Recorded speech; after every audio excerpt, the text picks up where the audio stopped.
ओम श्री गणेशाय नमः। ओम श्री गुरुदेवाय नमः। गुरुर्ब्रह्मा गुरुर्विष्णु गुरुर्देवो महेश्वर गुरुर्साक्षात् परब्रह्म तस्मै श्री गुरुवे नमः। ओम श्री गणेशाय नमः। ओम श्रीमद्भागवत महापुराण प्रथम स्कंद तीसरा अध्याय। भगवान के अवतारों का वर्णन। सूत जी कहते हैं, सृष्टि के आदि में भगवान ने लोकों के निर्वाण की इच्छा होते उन्होंने महतत्व आदि से निष्पन्न पुरुष रूप ग्रहण किया। उसमें 10 इंद्रियां, 1 मन और 5 भूत, ये 16 कलाएं थी। उन्होंने कारण जल में शयन करते हुए जब योग निद्रा का विस्तार किया, तब उनके नाभि सरोवर से एक कमल प्रकट हुआ और उस कमल से प्रजापतियों के अधिपति ब्रह्मा जी उत्पन्न हुए। भगवान के उस विराट स्वरूप के अंग प्रत्यंग में ही समस्त लोकों की कल्पना की गई है। वह भगवान का विशुद्ध सत्मय श्रेष्ठ रूप है। योगी लोग दिव्य दृष्टि से भगवान के उस रूप का दर्शन करते हैं। भगवान का वह रूप हजारों पैर, जांघ, भुजाएं और मुख के कारण अत्यंत विलक्षण है। उसमें सहस्त्रों सिर, हजारों कान, हजारों आँखें और हजारों नासिकाएं हैं। हजारों मुकुट, वस्त्र और कुंडल आदि आभूषण से वह उल्लासित रहता है। भगवान का यही पुरुष रूप, जिसे नारायण कहते हैं, अनेक अवतारों का अक्षय कोश है। इसी से सारे अवतार प्रकट होते हैं। इस रूप के छोटे से छोटे अंश से देवता, पशु, पक्षी और मनुष्यादि योनियों की सृष्टि होती है। उन्हीं प्रभु ने पहले कौमार सर्ग में सनक, सनंदन, सनातन और सनत कुमार, इन 4 ब्राह्मणों के रूप में अवतार ग्रहण करके अत्यंत कठिन अखंड ब्रह्मचर्य का पालन किया। दूसरी बार इस संसार के कल्याण के लिए समस्त यज्ञों के स्वामी उन भगवान ने ही रसातल में गई हुई पृथ्वी को निकाल लाने के विचार से सूकर रूप ग्रहण किया। ऋषियों की सृष्टि में उन्होंने देव ऋषि नारद के रूप में तीसरा अवतार ग्रहण किया और सात्वत तंत्र का, जिसे नारद पंचरात्र कहते हैं, उपदेश किया। उसमें कर्मों के द्वारा किस प्रकार कर्म बंधन से मुक्ति मिलती है, इसका वर्णन है। धर्म पत्नी मूर्ति के गर्भ से उन्होंने नर नारायण के रूप में चौथा अवतार ग्रहण किया। इस अवतार में उन्होंने ऋषि बनकर मन और इंद्रियों का सर्वथा संयम करके बड़ी कठिन तपस्या की। 5वें अवतार में वे सिद्धों के स्वामी कपिल के रूप में प्रकट हुए और तत्वों का निर्णय करने वाले सांख्य शास्त्र का, जो समय के फेर से लुप्त हो गया था, आसुरी नामक ब्राह्मण को उपदेश किया। अनुसुईया के वर मांगने पर 6ठे अवतार में वे अत्रि की संतान दत्तात्रेय हुए। इस अवतार में उन्होंने अलर्क एवं प्रहलाद आदि को ब्रह्म ज्ञान का उपदेश किया। सातवीं अवतार रुचि प्रजापति की आकुति नामक पत्नी से यज्ञ के रूप में उन्होंने अवतार ग्रहण किया और अपने पुत्र याम आदि देवताओं के साथ स्वयंभुव मनवंतर की रक्षा की। राजा नाभि की पत्नी मेरु देवी के गर्भ से ऋषभ देव के रूप में भगवान ने 18वां अवतार ग्रहण किया। इस रूप में उन्होंने परमहंसों का वह मार्ग जो सभी आश्रमियों के लिए वंदनीय है दिखाया। ऋषियों की प्रार्थना से 9वीं बार वे राजा पृथु के रूप में अवतीर्ण हुए। शौनकादिक ऋषियों इस अवतार में उन्होंने पृथ्वी से समस्त औषधियों का दोहन किया था। इससे वह अवतार सबके लिए बड़ा ही कल्याणकारी हुआ। चाक्षुष मनमंत्र के अंत में जब सारी त्रिलोकी समुद्र में डूब रही थी तब उन्होंने मत्स्य के रूप में 10वां अवतार ग्रहण किया और पृथ्वी रूपी नौका पर बैठाकर अगले मनमंत्र के अधिपति वैवस्वत मनु की रक्षा की। जिस समय देवता और दैत्य समुद्र मंथन कर रहे थे उस समय 11वां अवतार धारण करके कच्छप रूप से भगवान ने मंदराचल को अपनी पीठ पर धारण किया।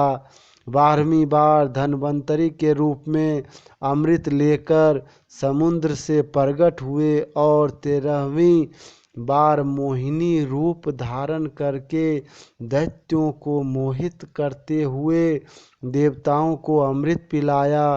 14वें अवतार में उन्होंने नरसिंह रूप धारण किया और अत्यंत बलवान दैत्यराज हिरण्याकश्यपु की छाती अपने नखों से अनायास इस प्रकार फाड़ डाली जैसे चटाई बनाने वाले सीक को चीर डालता है। 15वीं बार वामन रूप धारण करके भगवान दैत्यराज बलि के यज्ञ में गए। वे चाहते तो थे त्रिलोकी का राज परंतु मांगी उन्होंने केवल 3 पग पृथ्वी। 16वें परशुराम अवतार में जब उन्होंने देखा कि राजा लोग ब्राह्मणों के द्रोही हो गए हैं तब क्रोधित होकर उन्होंने पृथ्वी को 21 बार क्षत्रियों से शून्य कर दिया। इसके बाद 17वें अवतार में सत्यवर्ती के गर्भ से पराशर ऋषि जी के द्वारा वे व्यास के रूप में अवतीर्ण हुए। उस समय लोगों की समझ और धारणा शक्ति कम देखकर आपने वेद रूप वृक्ष की कई शाखाएं बना दी। 18वीं बार देवताओं का कार्य संपन्न करने की इच्छा से उन्होंने राजा के रूप में रामावतार ग्रहण किया और सेतुबंध रावण वध आदि वीरतापूर्ण बहुत सी लीलाएं की। 19वें और 20वें अवतारों में उन्होंने यदुवंश में बलराम और श्री कृष्ण के नाम से प्रकट होकर पृथ्वी का भार उतारा।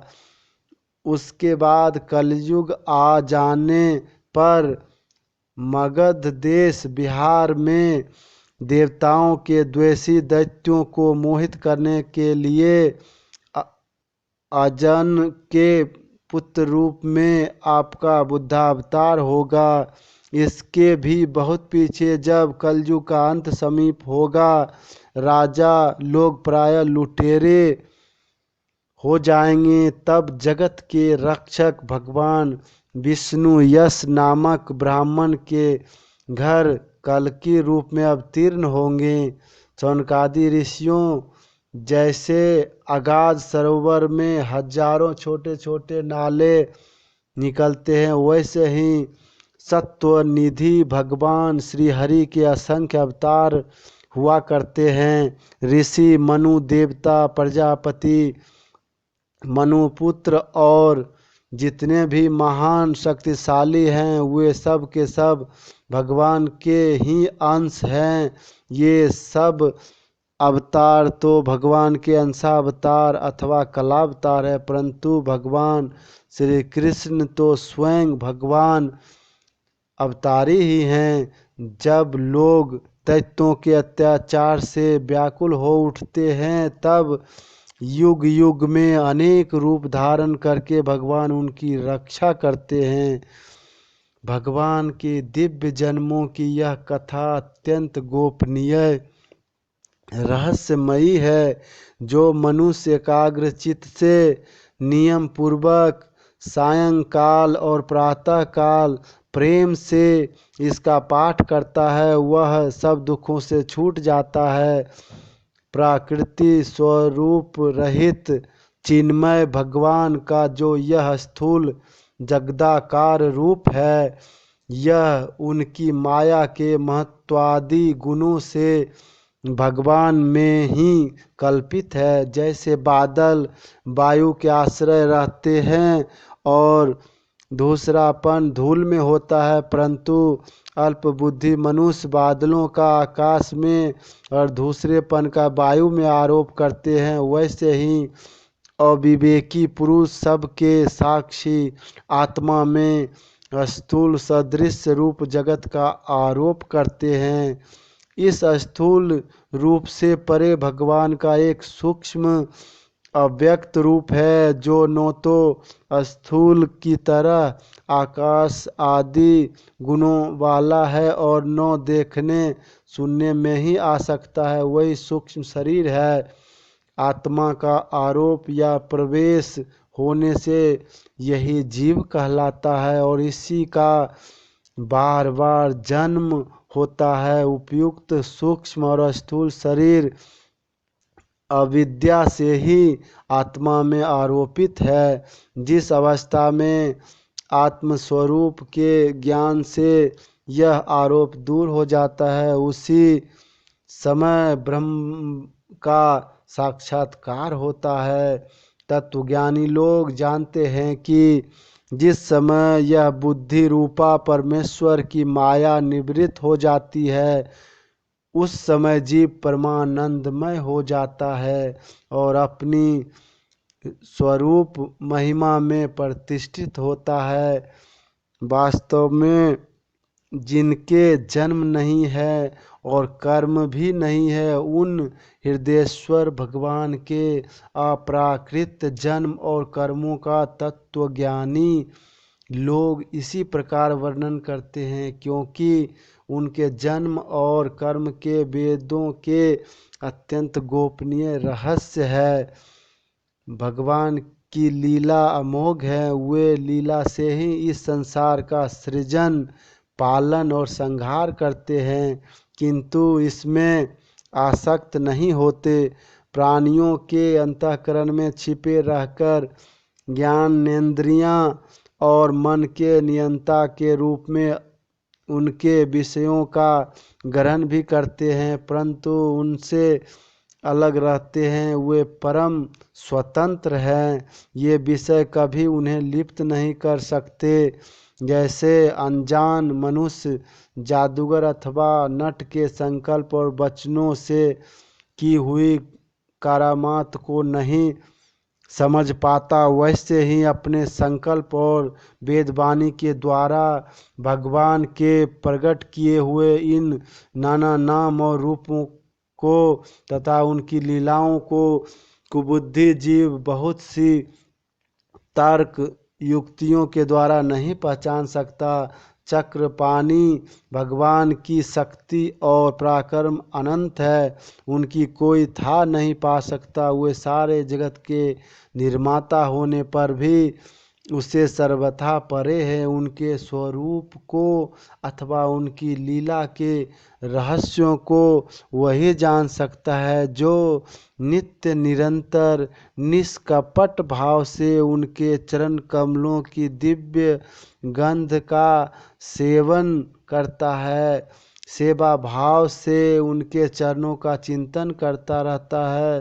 सनकादि ऋषियों, आप लोग बड़े ही सौभाग्यशाली हैं तथा धन्य हैं जो इस जीवन में और विघ्न बाधाओं से भरे इस संसार में समस्त लोकों के स्वामी भगवान श्री कृष्ण से वह सर्वात्मक आत्मभाव, वह अनिर्वचनीय अनन्य प्रेम करते हैं, जिससे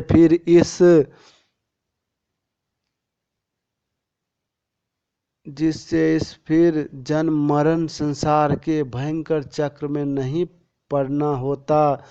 भगवान वेद व्यास ने यह वेदों के समान भगवत चरित्र से परिपूर्ण भागवत नामक पुराण बनाया है। उन्होंने इस श्लाघनीय, कल्याणकारी और महान पुराणों को लोगों के परम कल्याण के लिए अपने आत्मज्ञानी शिरोमणि पुत्रों को ग्रहण कराया। इससे सारे वेद और इतिहासों का सार संग्रह किया गया है। सुखदेव जी ने राजा परीक्षित को यह सुनाया। उस समय वे परम ऋषियों से घिरे हुए आमरण अनशन व्रत लेकर गंगा तट पे बैठे हुए थे। भगवान श्री कृष्ण जब धर्म ज्ञान आदि के साथ अपने परम धाम को पधार गए, तब इस कलयुग में जो लोग अज्ञान रूपी अंधकार से अंधे हो रहे हैं, उनके लिए यह पुराण रूपी सूरज इस समय प्रकट हुआ है। सौनकादिक ऋषियों, जब महातेजस्वी सुखदेव जी महाराज वहाँ इस पुराण की कथा कह रहे थे, तब मैं भी वहाँ बैठा था। वहीं मैंने उनकी कृपा पूर्ण अनुमति से इसका अध्ययन किया। मेरा जैसा अध्ययन है और मेरी बुद्धि ने जिस प्रकार इसको ग्रहण किया है, उसी के अनुसार मैं इसे आप लोगों को सुनाऊंगा। प्रथमम स्कंद, चौथा अध्याय, महर्षि व्यास का असंतोष। व्यास जी कहते हैं, उस दीर्घकालीन सत्र में सम्मिलित हुए मुनियों में विद्या वायोवृद्ध कुलपति ऋग्वेदी सौनक जी ने सूत जी की पूर्वोक्त बात सुनकर उनकी प्रशंसा की और कहा। सौनक जी बोले, सूत जी, आप वक्ताओं में श्रेष्ठ हैं तथा बड़े भाग्यशाली हैं। जो कथा भगवान श्री सुखदेव जी ने कही थी, वही भगवान की पुण्यमयी कथा कृपा करके आप हमें सुनाइए। वह कथा किस युग में, किस स्थान पर और किस कारण से हुई थी? मुनिवर, श्री कृष्ण द्वैपायन ने किसकी प्रेरणा से इस परमहंसों की संहिता का निर्माण किया था? उनके पुत्र सुखदेव जी बड़े योगी, समदर्शी, भेदभाव रहित, संसार निद्रा से जगे एवं निरंतर एकमात्र परमात्मा में ही स्थित रहते हैं।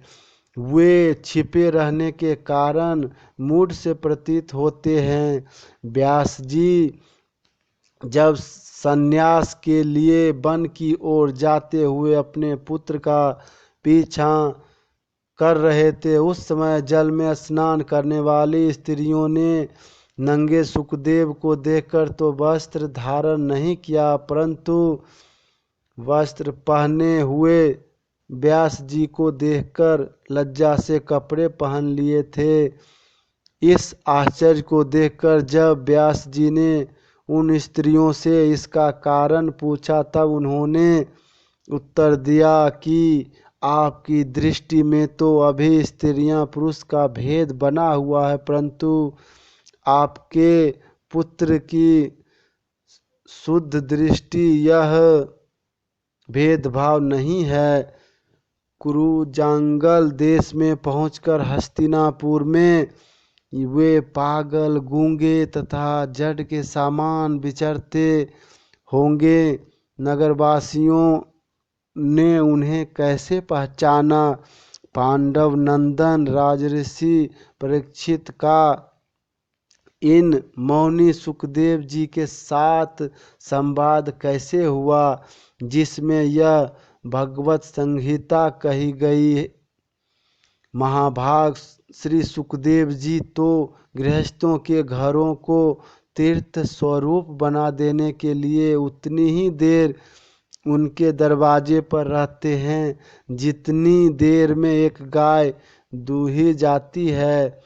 सूत जी, हमने सुना है कि अभिमन्यु नंदन परीक्षित भगवान के बड़े प्रेमी भक्त थे। उनके अत्यंत आश्चर्यमय जन्म और कर्मों का भी वर्णन कीजिए। वे तो पांडव वंश के गौरव बढ़ाने वाले सम्राट थे। वे भला किस कारण से साम्राज्य लक्ष्मी का परित्याग करके गंगा तट पर मृत्यु प्रयत्न अनशन का व्रत लेकर बैठे थे? शत्रुघ्न अपने भले के लिए बहुत सा धन लाकर उनके चरण रखने की चौकी को नमस्कार करते थे। वे एक वीर युवक थे। उन्होंने उस दुस्तेज लक्ष्मी को अपने प्राणों के साथ भला क्यों त्याग देने की इच्छा की? जिन लोगों का जीवन भगवान के आश्रित है, वे तो संसार के परम कल्याण, अभ्युदय और समृद्धि के लिए ही जीवन धारण करते हैं। उनमें उनका अपना कोई स्वार्थ नहीं होता। उनका शरीर तो दूसरों के हित के लिए ही था। उन्होंने विरक्त होकर उसका परित्याग क्यों किया? वेद वाणी को छोड़कर अन्य समस्त शास्त्रों के आप पारदर्शी विद्वान हैं। सूत जी, इसलिए इस समय जो कुछ हमने आपसे पूछा वह सब कृपा करके हमें कहिए।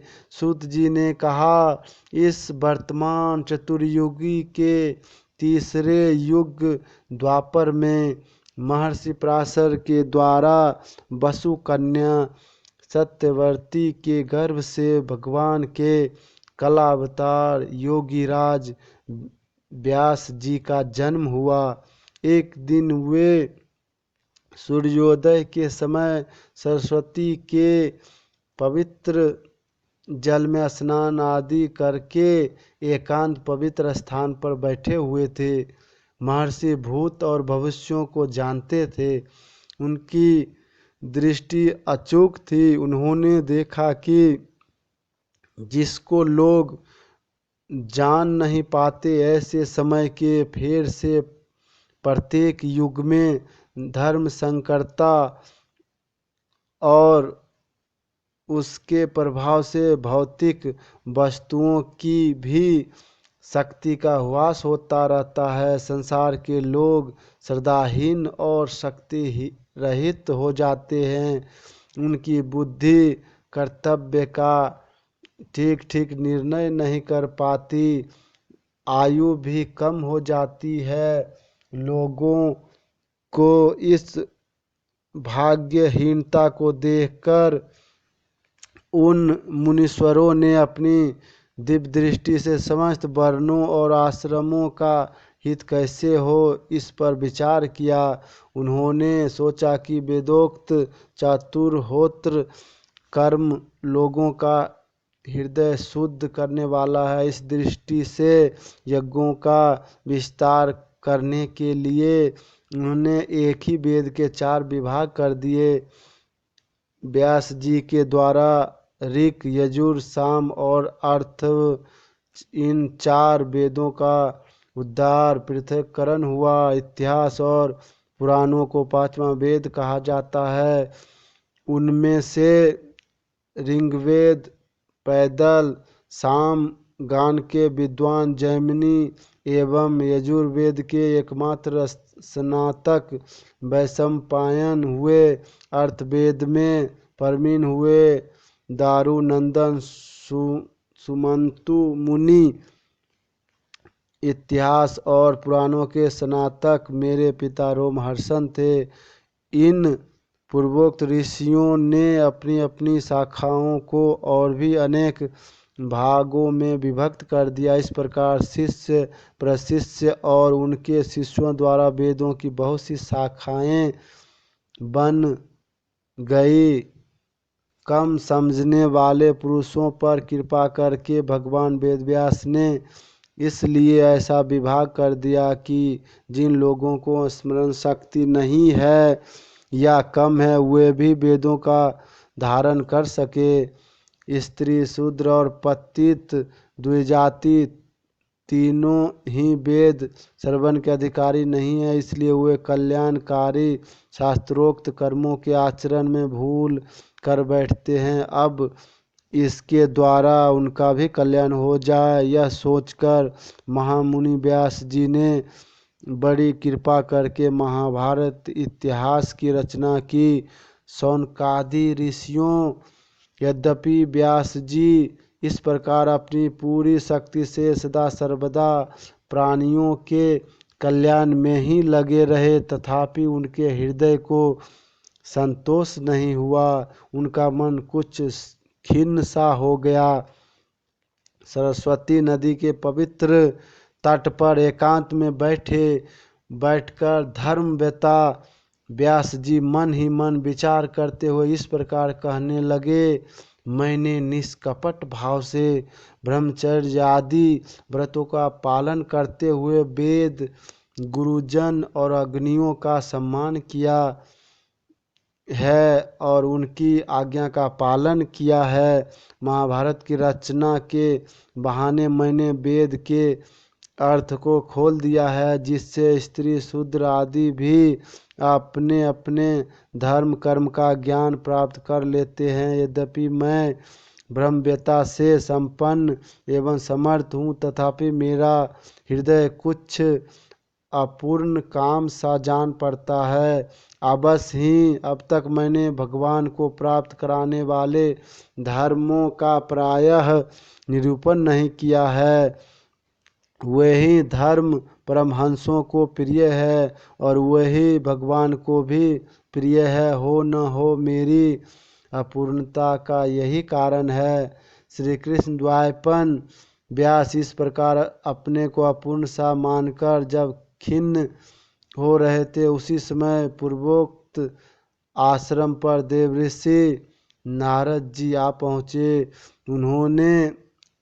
उन्हें आया देख व्यास जी तुरंत खड़े हो गए। उन्होंने देवताओं के द्वारा सम्मानित देवऋषि नारद की विधि पूर्वक पूजा की और इस प्रकार श्रीमद् भागवत महापुराण का चौथा अध्याय पूरा हुआ।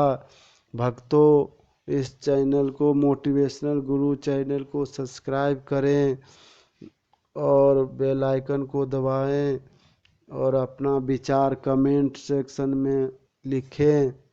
हर हर महादेव। जय गुरुदेव।